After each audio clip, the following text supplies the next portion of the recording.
Hello everyone, आपका अपने channel study for you में वेलकम है। आज हम पढ़ने वाले हैं 12th क्लास का चैप्टर 13 जो कि है अमाइन। तो अमाइन होता क्या है मेनली, सबसे पहले ये देख लेते हैं। अमाइन होता है जैसे कि आपका नाइट्रोजन, ये आपने अमोनिया तो आई थिंक 11th क्लास में भी पढ़ा हुआ है ना, कि NH3 यहाँ पर इसके पास दो एक्स्ट्रा इलेक्ट्रॉन होते हैं जिनका एक ये लोन पेयर बना लेता है। ठीक है, बट आपको क्या करना है कि यहाँ से इन वाले हाइड्रोजन को हटाकर इनकी जगह पर रखना है अल्काइल ग्रुप। ठीक है, क्या रखना है?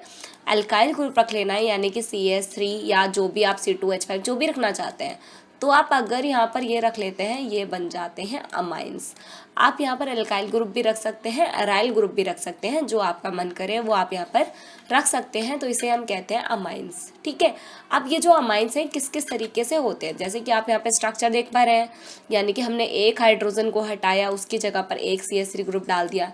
यहाँ पर हमने CH3 की जगह पर एक बेंजीन रिंग अटैच करी है। यहाँ पर हमने 2 मिथाइल ग्रुप अटैच कर दिए, यहाँ पर 3 मिथाइल ग्रुप, यानी कि तीनों ही हाइड्रोजन की जगह पर मिथाइल ग्रुप अटैच कर दिए हैं। तो इस तरीके से ये डिफरेंट तरीके के हो सकते हैं। देन इसके बाद बात आती है कि स्ट्रक्चर ऑफ अमाइंस होता कैसा है। इसका जो स्ट्रक्चर है ये आप देख पा रहे हैं, ये इसका स्ट्रक्चर है, यानी कि बीच में नाइट्रोजन है। देन एक हाइड्रोजन हमने हटाया था, उसकी जगह पर हमने रखा CH3। देन दूसरा हाइड्रोजन वहाँ से हटाया, वहाँ पर रखा CH3।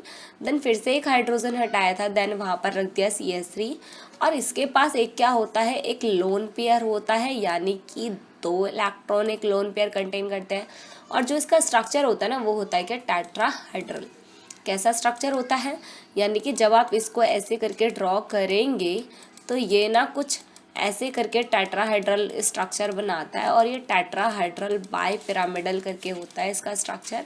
तो ये जो इसका स्ट्रक्चर हो गया, और इसके एंगल भी यहाँ पर दे रखे। जब टेट्राहेड्रल होता है ना तो उसका एंगल 109.5 डिग्री समथिंग होता है। ठीक है, तो यही आपको यहाँ पर दे रखा है कि जो आपका C और H के बीच में बॉन्ड होगा वो कितना होगा, 109.5, और यहाँ पर जो है 108, जो ट्राईमिथाइलामाइड के बीच में स्ट्रक्चर यानी कि जो बॉन्ड है वो इतना होगा। ठीक है, एंगल। तो इस तरीके से आपको यहाँ पर इसका स्ट्रक्चर याद रखना है, यानी कि देखो इन दोनों के बीच में जो एंगल है 108 यहाँ पर आपको शो कर रखा है। क्लियर? तो ये तो हो गया। ये इसका स्ट्रक्चर कैसा था, पिरामिडल, और इसकी शेप यानी कि जो इसका शेप है, स्ट्रक्चर है, वो क्या है, पिरामिडल है। देन इसके बाद बात करते हैं क्लासिफिकेशन। क्लासिफिकेशन मेनली यहाँ पर इस बात देखो, NH3 आपको पता है अमोनिया होता है, बट जब यहाँ पर एक हाइड्रोजन हट के एक R ग्रुप चढ़ जाए, याद रखना कि इसमें जो प्राइमरी सेकेंडरी है वो किस तरीके से लेते हैं हम। सपोज यहाँ पर NH2 है। ठीक है, क्या है, NH2 है, यहाँ पर एक CH3 ग्रुप जुड़ रहा है। जब आपको प्राइमरी सेकेंडरी की बात की जाती थी पिछले चैप्टर्स में, तब आपको बोला जाता था कि OH, जैसे मान लो मैं यहाँ पर एक एग्जांपल दे दूँ, CH3OH, यानी कि आपको अगर इसकी प्राइमरी सेकेंडरी टर्सरी यानी कि इसके हाइब्रिडाइजेशन देखनी है तो आप कैसे देखते थे कि OH ग्रुप जिस कार्बन के साथ जुड़ा हुआ है वो कितने कार्बन के साथ जुड़ा है। अगर वो एक कार्बन के साथ जुड़ा है या फिर एक से भी नहीं जुड़ा है तो हम उसे प्राइमरी बोलते थे। देन अगर ये यहाँ पर 2 कार्बन ग्रुप से जुड़ा हुआ है, ये वाला 2 कार्बन के साथ जुड़ा हुआ है, तो क्या हो जाएगा, इसे हम बोल देते थे सेकेंडरी। बट जिस कार्बन के साथ OH ग्रुप जुड़ा है, अगर यहाँ पर 3 CH3 ग्रुप जुड़ रहे हैं इस कार्बन से, तो हम बोल देते थे टर्सरी। बट यहाँ पर थोड़ा सा अपोजिट है, किसके केस में, अमाइन के केस में। यहाँ पर आपको याद रखना है ये नाइट्रोजन, ये जो है नाइट्रोजन जितने कार्बन के साथ जुड़ा है उसी के अकॉर्डिंग हम बताएंगे प्राइमरी, सेकेंडरी और टर्सरी। सपोज यहाँ पर ये नाइट्रोजन एक कार्बन के साथ जुड़ा हुआ है, यानी कि ये क्या हो जाएगा, प्राइमरी। सपोज यहाँ पर ये नाइट्रोजन 2 CH3 ग्रुप के साथ जुड़ जाए, जैसे कि यहाँ पर दिख रहा है ये नाइट्रोजन 2 CH3 यानी कि 2 कार्बन चेन के साथ जुड़े हुए हैं, 2 एल्काइल ग्रुप है या फिर अराइल ग्रुप, कुछ भी हो सकते हैं। तो ये 2 के साथ जुड़े हैं, इसे हम कहेंगे सेकेंडरी। बट जब ये 3 के साथ जुड़े होते हैं इसे बोलते हैं टर्सरी, यानी कि नाइट्रोजन डायरेक्टली जिससे जुड़ा है, ठीक है, उससे हमें पता चलेगा। जैसे कि यहाँ पर आप देख रहे हैं कि एक R है, किससे जुड़ रहा है, डायरेक्ट ही नाइट्रोजन से जुड़ रहा है, तो हम कहेंगे प्राइमरी। और एक भी नहीं जुड़ रहा होगा तो भी हम इसे प्राइमरी कहेंगे। बट अगर 2 R ग्रुप नाइट्रोजन के साथ जुड़े हैं तो इसे हम कहेंगे सेकेंडरी।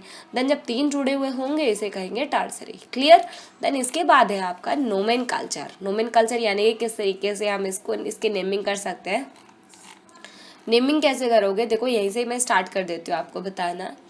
जो फर्स्टली है यानी देखो ये अमाइन ग्रुप जुड़ा हुआ है NH2 और पीछे क्या है CH3 CH2, तो इसको नंबरिंग 1 देंगे 1 2।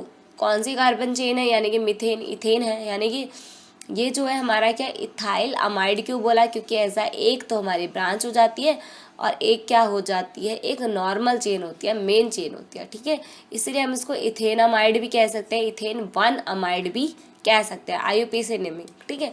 देन सेकेंड में क्या है मिथेन इथेन प्रॉप, यानी कि ऐसे नंबरिंग दोगे 1 2 3। आप इसको दे सकते हो नाम क्या, प्रोपेन 1 अमाइन या फिर प्रोपेन अमाइन भी कह सकते हो आप इसको। देन सेकेंड वाले में, थर्ड वाले में क्या है, थर्ड वाले में है कि यहाँ पर CH3 देखो, यहाँ पर सेकेंड नंबर पे NH2 ग्रुप जुड़ा है। अब क्या करना है, हमें इसको कम से कम नंबरिंग देनी पड़ेगी, किसको, अमाइन ग्रुप को, यानी कि 1 2 3, यानी कि दोनों ही साइड से इसको नंबरिंग 2 मिल रही है ना, किसको, NH2 ग्रुप को। जब इसको 2 नंबरिंग मिल रही है तो हम इसका पहले तो नाम लिख लेंगे किसका, प्रोपेन, क्योंकि 3 कार्बन है, 3 कार्बन है तो प्रोपेन, और 2 पे कौन है, 2 पे है अमाइन, क्लियर, तो ये इसका नेम हो जाएगा। देन वैसे ही यहाँ पर आप देखो ये कुछ इस तरीके से है, ये हमारी मेन चेन है, ये हमारी ब्रांच है, ठीक है। अब ये मिथाइल ग्रुप, यानी कि मैंने बताया जैसे हम ईथर में कर रहे थे ना पिछले चैप्टर में, वैसे ही आपको यहाँ पर करना है, जैसे उसमें करते थे मिथॉक्सी, जो छोटा होता था मिथॉक्सी इथेन, क्योंकि जो छोटी चेन होती थी उसे एज अ ब्रांच लेकर चलते थे, जो बड़ी होती थी उसे मेन चेन लेकर चलते थे, वैसे ही यहाँ पर करना है। यानी कि जो CH3 है ये हमारी एज अ ब्रांच है, कहाँ पर जुड़ी है, नाइट्रोजन के ऊपर जुड़ी, यानी कि इसे नंबर देंगे 1 2, ये 1 पे जुड़ रहा है, ठीक है। तो इसे क्या लिखेंगे, नाइट्रोमिथाइल, क्योंकि नाइट्रोजन के पास ही मिथाइल ग्रुप जुड़ा है, तो N मिथाइल के बाद फिर ये क्या है, ये इथेन है, क्योंकि मेन चेन है इथेन, फिर अमाइन, ठीक है। देन ऐसे ही इसको करेंगे, इसमें मेन चेन ढूंढो, मेन चेन क्या होगी इसकी, इसमें तो मेन चेन कुछ भी नहीं दिख रहा है, यहाँ पर तो ये methyl group methyl group methyl group, यानी कि 3 यहाँ पर मिथाइल ग्रुप जुड़ रहे हैं। हम किसी भी एक को मेन चेन ले लेते हैं, देन बाकी 2 ऐसा ब्रांच जुड़े हुए होंगे, तो N N यानी कि एक मिथाइल ग्रुप और दूसरा मिथाइल ग्रुप कहाँ जुड़ रहे हैं, N के पास, इसीलिए N N डाई क्यों लिखा, क्योंकि 2 मिथाइल ग्रुप है, N N डाई मिथाइल, फिर मिथेन और अमाइन, समझ आया। देन इसके बाद यहाँ पर क्या करेंगे, कोई एक मेन चेन ले लो, सपोज हमने ये एक मेन चेन ले ली क्योंकि बड़ी है, बाकी दोनों क्या है ब्रांच पे, दोनों ही कहाँ जुड़ रहे हैं, N के ऊपर, लिखेंगे N N। कौन से ग्रुप जुड़े हैं, इथाइल ग्रुप, यानी कि डाई इथाइल, क्योंकि 2 थे, डाई इथाइल ब्यूटेन, ब्यूटेन क्यों लिखा, क्योंकि 4 कार्बन थे, ब्यूटेन 1 अमाइन, क्लियर। देन इसके बाद ये सेकेंड है, यहाँ पर देखो इसको नंबरिंग दोगे 1, देन यहाँ पर डबल बॉन्ड है, डबल बॉन्ड से ज़्यादा प्रेफरेंस हम अमाइन ग्रुप को देंगे, तो ये इस तरीके से हो जाएगा। नाम क्या होगा, पहले तो इन 3 कार्बन का नाम लिखोगे, क्या लिखोगे, प्रॉप, 2 पे कौन है, इन है, देन 1 अमाइन, क्योंकि 1 पे अमाइन ग्रुप जुड़ा हुआ है। देन इसके बाद आपका ये वाला आ जाता है, इसमें क्या हो रहा है कि यहाँ पर जो है ये 6 जुड़े हुए हैं, देन ये यानी कि 6, यानी कैसे लिखेंगे इसको, NH2, बीच में है CH2 एक, फिर से CH2, फिर से CH2, फिर से CH2, और यानी कि कितने CH2 हैं, 6 CH2 हैं, CH2 और 6 CH2 और NH2, ठीक है, इस तरीके से ही है, यानी कि 6 होंगे ये NH2 ग्रुप, 1 2 3 4 5 6, ठीक है। अब देखो उसको नंबरिंग दो, कहीं से भी दे लो, क्योंकि इसको 1 मिलेगा, इसको भी 1 मिलेगा, दोनों सेम से नंबर मिलेंगे, इसको 1 और इसको 6, इधर से करोगे तो इसको 1 और इसको 6 मिल जाएगा, यानी कि 1 2 3 4 5 6, यानी कि 1 6 है ना। तो पहले लिखेंगे हेक्सेन 1 6 डाई अमाइन, क्यों, क्योंकि 2 अमाइन ग्रुप हैं जो कि 1 और 6 पे जुड़े हुए हैं। देन उसके बाद जब ये NH2 ग्रुप बेंजीन रिंग के ऊपर जुड़ जाता है, इसे हम बोलते हैं एनिलीन, और इसको हम बेंजीन अमाइन भी कह सकते हैं, या फिर अमीनो बेंजीन भी इसको कह सकते हैं, ठीक है। देन जब ये NH2 ये जो इसके साथ एक ये जुड़ गया, नंबरिंग तो यहीं से देंगे हम इसको कि 1 और 2, हम इसको 2 मिथाइल एनिलीन भी बोल सकते हैं, ठीक है। 2 मिथाइल एनिलीन क्यों, क्योंकि इसको एनिलीन कहते हैं और ये 2 पे मिथाइल ग्रुप है, इसका नाम हो जाएगा क्या, 4 ब्रोमो, है ना, 4 ब्रोमो एनिलीन, या फिर 4 ब्रोमो एनिलीन कहोगे, या फिर कहोगे 4 ब्रोमो बेंजीनामाइड, ठीक है। क्योंकि बेंजीन अमाइड भी कह सकते हैं क्योंकि इसको अमाइड ग्रुप कहते हैं ना, अमाइन, बेंजीन अमाइन ये भी कह सकते हो, या फिर 4 ब्रोमो एनिलीन भी कह सकते हो, जो आपको ठीक लगे आप इसको कह सकते हो।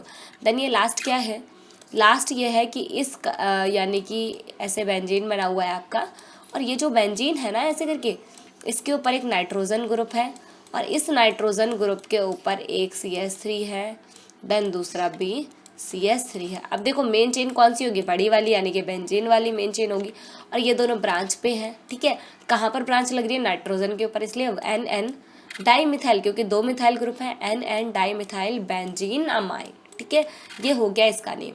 देन इसके बाद क्या है, इसके बाद है प्रिपरेशन ऑफ अमाइन, कि अमाइन बनेगा कैसे। तो यहाँ पर आप मेनली याद रखो प्रिपरेशन ऑफ अमाइन के लिए क्या याद रखोगे कि यहाँ पर जब भी आप H2 और प्लैटिनम के साथ, या फिर आप यहाँ पर ले सकते हो, यानी क्योंकि देखो एज अ रिड्यूसिंग एजेंट आपको लेना है, तो LiAlH2 LiAlH2 ये मोर मतलब बहुत अच्छा रिड्यूसिंग एजेंट है। तो जब भी हम LiAl और H2 के साथ रिएक्शन करवाते हैं ना, आपने पिछले चैप्टर में भी पढ़ा है, जब हम इसके साथ रिएक्शन करते हैं तो क्या होता है, ये हमें 4 हाइड्रोजन गिव करता है। कितने हाइड्रोजन, 4 हाइड्रोजन गिव करता है। और ये 4 हाइड्रोजन कहाँ अटैच होंगे, यानी कि ये आपका एक नाइट्रोबेंजीन है, नाइट्रोबेंजीन, यहाँ पर नाइट्रोजन है और ऑक्सीजन हमेशा डबल बॉन्ड से जुड़ता है, और एक ये ऑक्सीजन, जो इसने 4 हाइड्रोजन गिव करे, ये 4 हाइड्रोजन कहाँ पर अटैच होंगे, पहले 2 हाइड्रोजन तो इस नाइट्रोजन के पास आ जाएंगे और दूसरे 2 हाइड्रोजन जो है इस ऑक्सीजन के पास, यानी कि जहाँ पर डबल बॉन्ड होता है ना उसके दोनों साइड में ये 2-2 हाइड्रोजन प्रोवाइड करते हैं। और यहाँ से क्या होता है, वाटर बाहर हो जाता है। वाटर बाहर हुआ तो क्या हो जाएगा, H2O। एक सेकेंड, हमें यहाँ पर जो है 2 मोल्स ऑफ वाटर को बाहर कर देंगे, ताकि क्योंकि आपको पता है हमें यहाँ पर मेन प्रोडक्ट चाहिए एनिलीन। ठीक है, तो 2 मोल्स ऑफ वाटर यहाँ से बाहर हो जाएंगे, देन NH2 यानी कि एनिलीन आपको मिल जाएगा। देन यहाँ पर एज अ रिड्यूसिंग एजेंट हम यहाँ पर टिन और हाइड्रोक्लोरिक एसिड और इनका भी यूज़ कर सकते हैं। एज अ रिड्यूसिंग एजेंट ये काम करते हैं, ये भी यहाँ पर 4 हाइड्रोजन प्रोवाइड करेंगे। ठीक है, देन उसके बाद है अमीनोलेसिस। अमीनोलेसिस क्या होता है, एज अ अमाइन बनाने के लिए, अमीनोलेसिस अमाइन बनाने के लिए यूज़ करते हैं। यहाँ पर देखो ये हमारा अमाइन है, इसके पास 2 इलेक्ट्रॉन एक्स्ट्रा हैं क्योंकि ये एज अ न्यूक्लियोफाइल वर्क कर रहा है, और RX यानी कि हेलो अल्केन है ये हमारा, इसमें ये इसको इलेक्ट्रॉन डोनेट करते हैं और ये इसको, देन इस तरीके से पूरा प्रोडक्ट ऐड हो जाता है, इसे बोलते हैं अमोनियम सॉल्ट। क्लियर। देन इसके बाद आपकी ये रिएक्शन ये तो आप कर लोगे। देन इसके बाद आ जाता है reduction of nitriles. Reduction of nitriles आपके क्या होते हैं, रिडक्शन ऑफ नाइट्राइल्स में आपको फिर से किसके साथ रिएक्शन करवानी है, LiAlH4 के साथ। और मैंने बताया था जब इस तरीके की कंडीशन होती है इसके साथ रिएक्शन करवाते हैं, ये मोर रिड्यूसिंग एजेंट है। यानी जब भी आपको बोले ना रिड्यूस करना है, रिडक्शन करना है, तो आप LiAlH4 का यूज़ करो, बहुत बढ़िया से रिएक्शन आपकी कंप्लीट हो जाएगी। ठीक है, तो जब आप इसका यूज़ करोगे तो मैंने आपको बताया था कितने हाइड्रोजन, 4 हाइड्रोजन गिव करते हैं ये 4 हाइड्रोजन। एक सेकेंड, ऐसे करके आप इसको लिखोगे, आप इसको कैसे लिखोगे, आप इसको लिखोगे हाइड्रोजन लिखोगे और यहाँ पर लिख दोगे कैसे 4, यानी कि 4 हाइड्रोजन ये गिव करते हैं। पहले 2 हाइड्रोजन यहाँ पर चले जाएंगे और दूसरे 2 हाइड्रोजन नाइट्रोजन के पास चले जाएंगे और इस तरीके से आपका एक प्रोडक्ट बन जाएगा। ठीक है, नाइट्रोजन के पास कार्बन के पास 2 हाइड्रोजन और 2 हाइड्रोजन नाइट्रोजन के पास, और ये आपके नाइट्राइल के रिएक्शन कंप्लीट। देन इसके बाद है रिडक्शन ऑफ अमाइड। इसमें क्या होता है कि ये जो आपने लिया हुआ है ये अमाइड है आपका, इसमें फिर से क्या होगा, LiAlH4 यानी कि फिर से 4 हाइड्रोजन क्या करेंगे, गिव्स करेंगे।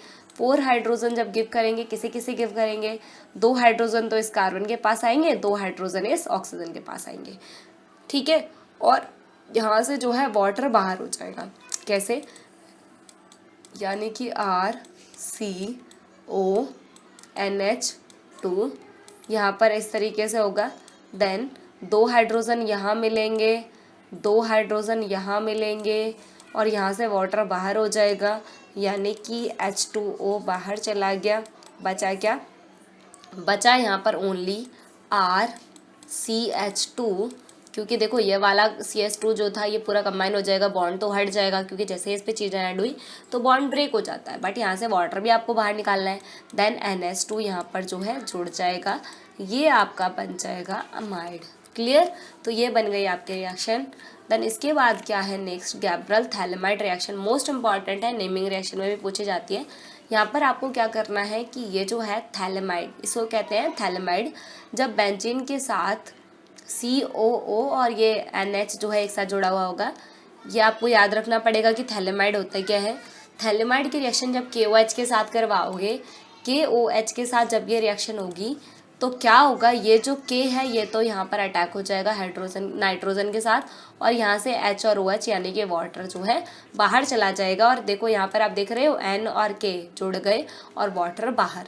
देन फिर से इसके रिएक्शन करवाओगे RX के साथ यानी कि हेलो एल्केन्स के साथ। जब इसकी रिएक्शन होगी तो यहाँ से क्या होगा, यहाँ से जो है आपका K और X, ये K और X बाहर हो जाएगा और ये सॉल्ट यानी कि बाहर निकल गया, और N और R जो है यहाँ पर जुड़ जाएगा। ये बन जाएगा नाइट्रो एल्काइल थैलेमाइड अमाइड। ठीक है, तो ये आपका बन जाएगा। देन इसके बाद ये जो आपका प्रोडक्ट बना था लास्ट में, ये जो प्रोडक्ट है, इस प्रोडक्ट की आप रिएक्शन करवाओगे फिर से NaOH यानी कि बेस के साथ एक्वस मीडियम में। तो क्या होगा, यहाँ से ये होगा कि जो ये ना, ये हमें 2 मोल्स ऑफ लेना है। क्या लेना है? 2 मोल्स ऑफ लेना है। 2 मोल्स ऑफ लोगे देन यहाँ से आपको RNH2 यानी कि देखो एक सेकंड मैं आपको ये दोबारा बताती हूँ। यहाँ से क्या होता है, NaOH एक आपका लिखा हुआ है NaOH यानी कि 2 मोल्स ऑफ NaOH के साथ रिएक्शन करवाओगे तो R, और यहाँ से जो ये जो आपके N है, एक सेकेंड, यहाँ से जो आपका ये है,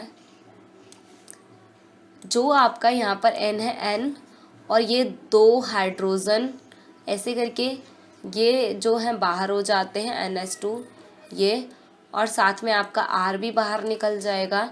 और जो NaO है, क्या NaO जो आपके बचे रह गए 2, ये इस कार्बन के साथ अटैच हो जाएंगे यानी कि ONA और ONA, और ये सारा चीज़ें बाहर। ये बन गई आपके क्या, गैब्रल थैलेमाइड रिएक्शन। दोबारा रिपीट कर देती हूँ।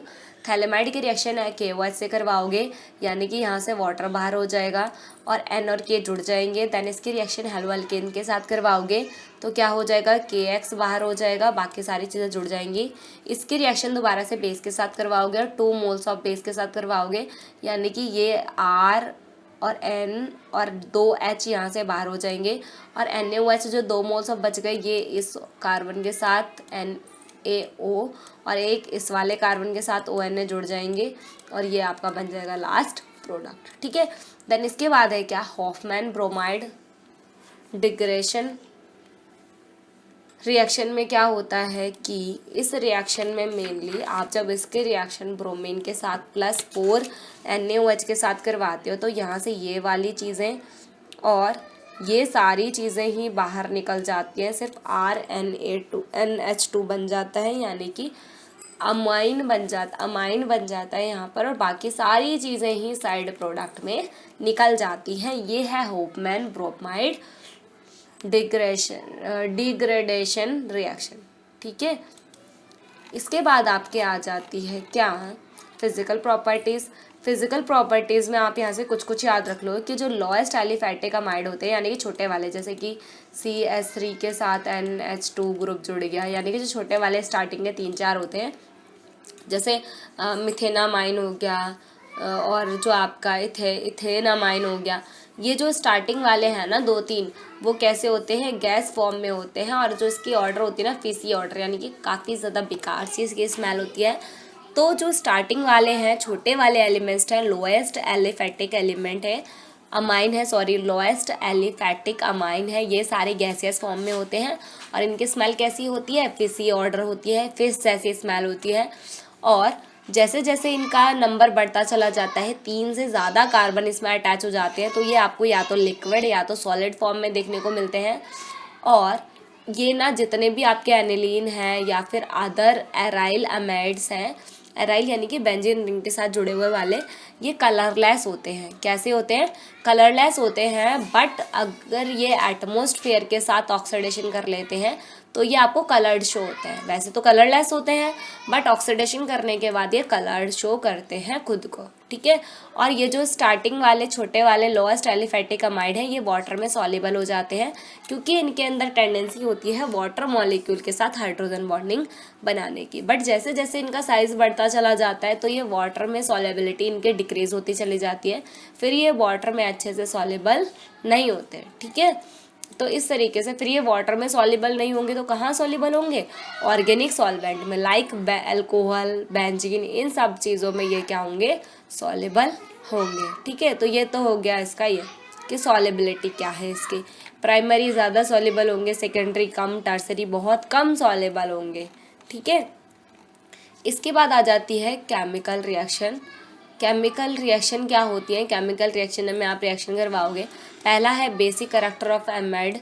अच्छा, बेसिक करैक्टर के लिए आपको याद रखना पड़ेगा, इनका बेसिक करैक्टर जो है, बेसिक करैक्टर सबसे पहले आप याद रखोगे सेकेंडरी। सेकेंडरी मतलब ज़्यादा बेसिक होता है, देन उसके बाद बात करते हैं थर्ड, टर्सरी ज़्यादा बेसिक होता है, देन प्राइमरी। ये ऑर्डर आपको याद रखना है। और ये ऑर्डर कब है? ये जब ये गैसियस फॉर्म में होते हैं, ठीक है। मतलब नॉर्मली गैसियस फॉर्म में, यही आप इसका ऑर्डर याद रखोगे बेसिक के लिए, ठीक है। तो ये ऑर्डर आपको याद रखना पड़ेगा। इसके बाद जो है आपका आ जाता है, सॉरी, ये जो आपका ऑर्डर है ये एक्वस के लिए है, सेकेंडरी, टर्सरी और प्राइमरी। यानी कि सेकेंडरी वाला ज़्यादा बेसिक होगा, देन उसके बाद बात करेंगे टर्सरी की, देन उसके बाद प्राइमरी। इस तरीके से इनका ऑर्डर होता है। और ये आप कर सकते हो इस रिएक्शन को, कुछ नहीं है इसमें, सारी चीज़ें एक साथ ही ऐड हो जाएंगी, कुछ भी चीज़ें बाहर नहीं निकलेंगी, ठीक है। तो इस तरीके से ये रिएक्शन आपकी कंप्लीट हो जाएगी। देन इसके बाद हम आ जाते हैं कहाँ पर? इसके बाद आपको यहाँ पर पढ़ना है ये जो ऑर्डर किस तरीके से इनका सॉल्युबिलिटी का, ये तो आपको पता चल जाएगा। देन इसके बाद हम बात कर लेते हैं, ये भी आप कर सकते हो, रेजोनेंस। रेजोनेंस के बाद क्या है? अल्काइलेशन और एसाइलेशन। अल्काइलेशन क्या था? आपको पिछले चैप्टर में भी बताया गया था। जब आप CH3Cl की रिएक्शन करवाते हो, यानी कि उसे कहते हैं अल्काइलेशन। ये जो है एनहाइड्रस Cl3 के प्रेजेंस में होती है। और एसाइलेशन में क्या होता है? एसाइलेशन में रिएक्शन करवाते हैं CH3COCl के साथ रिएक्शन करवाते हैं, ठीक है। यानी कि अमाइन की रिएक्शन आप इसके साथ करवा दोगे। ये क्या है? ये है आपका रिएजेंट जिसके साथ आप अल्काइलेशन में रिएक्शन करवाते हो। देन बेस के साथ आप इसके रिएक्शन करवाओगे, आपका ये प्रोडक्ट बन जाएगा लास्ट वाला।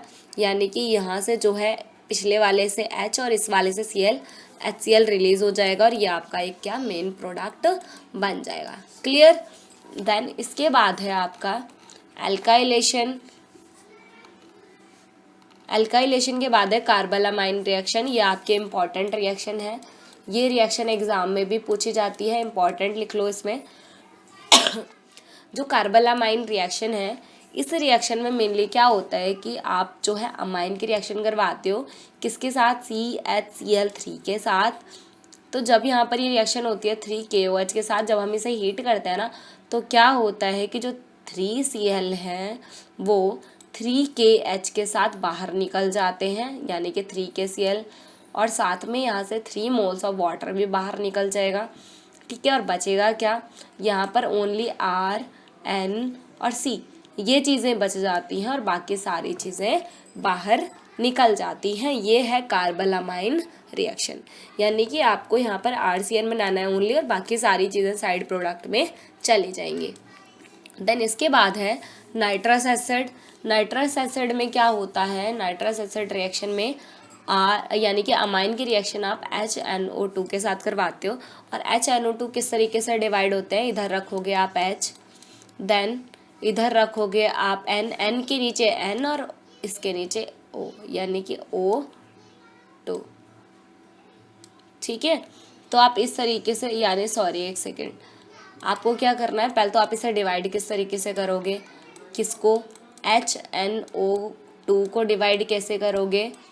HO और NO, ठीक है, HONO इस तरीके से डिवाइड करोगे और HO को कहाँ रखोगे, R के ऊपर, HO को रख दोगे R के ऊपर और N को रखोगे N के ऊपर और H के साथ रखोगे ऑक्सीजन को जो लास्ट वाला, यानी कि OH को R के साथ रखोगे, N को रखोगे N के साथ, O को रखोगे इसके साथ। अब क्या करना है, अब इन सबको एक साथ ऐड कर दो, यानी कि ROH एक साथ हो गया, NN यानी कि N2 और ये H2O यानी कि वाटर।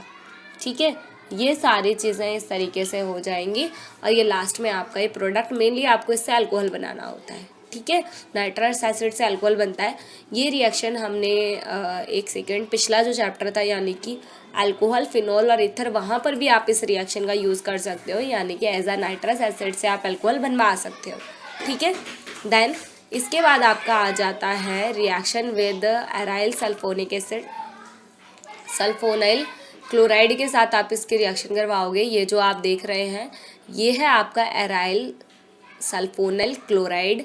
इसकी रिएक्शन जब आप इसके साथ करवाओगे तो यहाँ से क्या हुआ, HCl बाहर हो जाएगा, बाकी सारी ही चीज़ें जुड़ जाएंगी, यानी कि यहाँ से कुछ इस तरीके से HCl बाहर हो जाएगा और ये सारी चीज़ें आपस में जुड़ जाएंगे। ठीक है, तो ये बन जाएगा आपका क्या, ये जो आपकी इसकी रिएक्शन फिर कंप्लीट हो जाएगी। आपको देखो रिएजेंट भी दिया हुआ है बेंजीन सल्फोनाइल क्लोराइड का। देन इसके बाद आप इसके रिएक्शन करवाते हो। इसी रिएक्शन को, यानी कि जो ये रिएक्शन है ना, ये जो रिएजेंट है, इस रिएजेंट को हिंसनबर्ग रिएजेंट भी कहते हैं। ठीक है, तो ये आपको याद रखना है लॉन्ग टाइम तक, कई बार पूछ लेते हैं। देन इसके बाद है इलेक्ट्रोफिलिक सब्स्टिट्यूशन रिएक्शन, जिसमें आप ब्रोमिनेशन पढ़ोगे। ब्रोमिनेशन आपको बताया था, अगर आप यहाँ पर ब्रोमीन की रिएक्शन CS2 यानी कि कार्बन डाइसल्फाइड के साथ करते हो तो ये ऑर्थो और पैरा प्रोडक्ट देते हैं। ऑर्थो हमारा माइनर प्रोडक्ट होता है, पैरा हमारा मेजर प्रोडक्ट होता है। और जब आप इसी ब्रोमीन की रिएक्शन वाटर के साथ करवा देते हो तो ये 2,4,6 ट्राई ब्रोमो कंडीशन बनाता है, 2,4,6 वाली। तो आप यहाँ पर वाटर के साथ रिएक्शन करवा रहे हैं, इसलिए यहाँ पर 2,4,6 वाली कंडीशन बनी हुई है। क्लियर। देन इसके बाद आपका आ जाता है नाइट्रेशन। नाइट्रेशन में यह है कि जब आप नाइट्रेशन के रिएक्शन यानी कि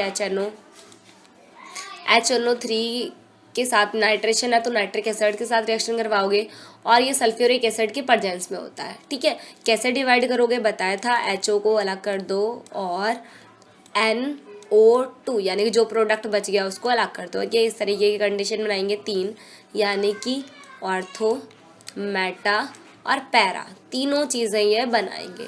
ठीक है, 288 केल्विन पे। देन इसके बाद है आपका क्या, सल्फोनेशन। सल्फोनेशन में किसी प्रेजेंस की ज़रूरत नहीं पड़ती, नॉर्मल हीट करोगे बन जाएगा, क्योंकि ये खुद ही इतना ज़्यादा मतलब हार्ड है कि इसको किसी और की ज़रूरत नहीं पड़ती, क्योंकि स्ट्रॉन्ग एसिड है H2SO4 सल्फ्यूरिक एसिड। तो इसकी रिएक्शन जब आप इसके साथ करवाते हो आपको पता होना चाहिए कि आप कैसे डिवाइड करोगे, H और O डिवाइड कर दो, बाकी बचा हुआ क्या हो गया, SO3 और H।